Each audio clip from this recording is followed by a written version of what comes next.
ഈ പുഴയും കടലിൻ്റെ പുത്തൻ പ്രൊമോ റിവ്യൂയിലേക്ക് ഇവർക്ക് സ്വാഗതം. അങ്ങനെ വിനീത് മണ്ണെണ്ണയൊക്കെ ഒഴിച്ച് കത്തിക്കാനൊക്കെ ഒരുങ്ങുന്നുണ്ട്. പക്ഷെ അതൊന്നും നടക്കുന്നില്ല. അവസാനം സുലോചനയാണെങ്കിൽ മുറിയിൽ പൂട്ടിയിടുന്നുണ്ട് വിനീതിനെ പുറത്തിറങ്ങാൻ പറ്റുന്നില്ല.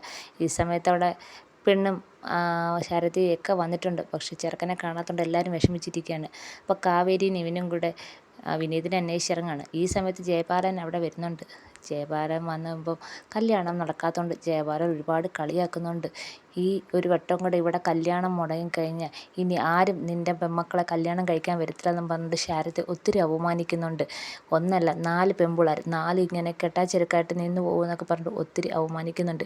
ഈ സമയത്ത് വിനീതാണെങ്കിൽ വിനീതിൻ്റെ വീട്ടിൽ കിടന്ന് ബഹളം വെക്കുവാണ്. അമ്മ തുറക്കമ്മ, എനിക്ക് പോകണമെന്നൊക്കെ പറഞ്ഞ്. ഈ സമയത്ത് സുലോചന നല്ല വാശിക്ക് തന്നെ നിൽക്കുകയാണ്. അമ്മ മരിച്ചാലും വേണ്ടിയില്ല, നിനക്ക് അവളെ കെട്ടിയാൽ മതിയെന്ന് സുലോചനയാണെങ്കിൽ വിനീതിനോട് ചോദിക്കുകയൊക്കെ ചെയ്യുന്നുണ്ട്. അങ്ങനെ വിനീത് ആകപ്പാടെ പെട്ട അവസ്ഥയിലാണ്. അങ്ങനെ മുറിയിൽ പൂട്ടിയിട്ടേക്കുവാണ്.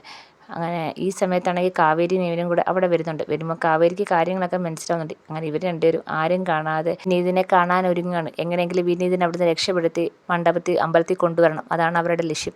അങ്ങനെ കാവേരി ഓടിൻ്റെ പുറത്തൊക്കെ വലിഞ്ഞു പിടിച്ച് കയറി മുകളിൽ ചെന്ന് ഓടൊക്കെ മാറ്റി മുറിയിലേക്ക് നോക്കുമ്പോൾ വിനീതിനെ മുറിയിൽ അടച്ചിട്ടേക്കാണ്.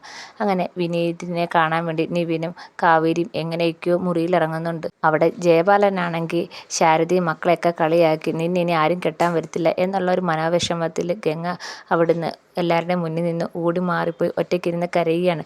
എല്ലാവരും കളിയാക്കുന്നത് ഓർത്ത് ഗംഗ ഇങ്ങനെ സങ്കടപ്പെട്ടിരിക്കുകയാണ്. ഈ സമയത്ത് ഗംഗയ്ക്ക് എന്ത് ചെയ്യണമെന്ന് അറിഞ്ഞൂടാ. ഇനി ജീവിച്ചിരിക്കണ്ട എന്നും പറഞ്ഞുകൊണ്ട് അമ്പലത്തിൽ നിന്ന് ഇറങ്ങി പോവുകയാണ് ഗംഗ ഒറ്റയ്ക്ക് നടന്ന് ഒരു കുന്നുംപുറത്തേക്ക് പോവുകയാണ്. വളരെ കഷ്ടപ്പെട്ട് നിവിനും കാവേരിയും കൂടെ വിനീതിൻ്റെ അടുത്ത് എത്തുകയാണ്. അപ്പം വിനീത് പറയാണ്, നിങ്ങളിവിടം വരെ കഷ്ടപ്പെട്ട് വന്നതാണെന്നും എനിക്കറിയാം, എന്നെ കൊണ്ടുപോകാനാണ് വന്നതെന്നും അറിയാം, പക്ഷെ ഞാൻ വരുന്നില്ല എന്ന് പറയാണ്. ഇത് കേൾക്കുമ്പോഴത്തേക്കും നിവിന് ആകപ്പാടെ ദേഷ്യം വരുന്നുണ്ട്. നിവിനാണെങ്കിൽ വിനീതിനെ അടിക്കാനൊക്കെ ഒരുങ്ങുകയാണ്. വിനീതിനാണെങ്കിൽ അവിടുന്ന് വന്ന് അമ്മ ചത്ത് കളയെന്നുള്ളൊരു ഭയത്താൽ കല്യാണത്തിന് വരാൻ സമ്മതിക്കുന്നില്ല. അങ്ങനെ ഗംഗയാണെങ്കിൽ ഈ സമയത്ത് മലയുടെ മുകളിലെത്തി മരിക്കാൻ വേണ്ടി. ഇതൊക്കെയാണ് പ്രൊമോയിൽ കാണിച്ചിരിക്കുന്നത്. എല്ലാവർക്കും ഇഷ്ടപ്പെട്ടെങ്കിൽ സബ്സ്ക്രൈബ് ചെയ്യണേ, അതുപോലെ തന്നെ സപ്പോർട്ട് ചെയ്യണേ.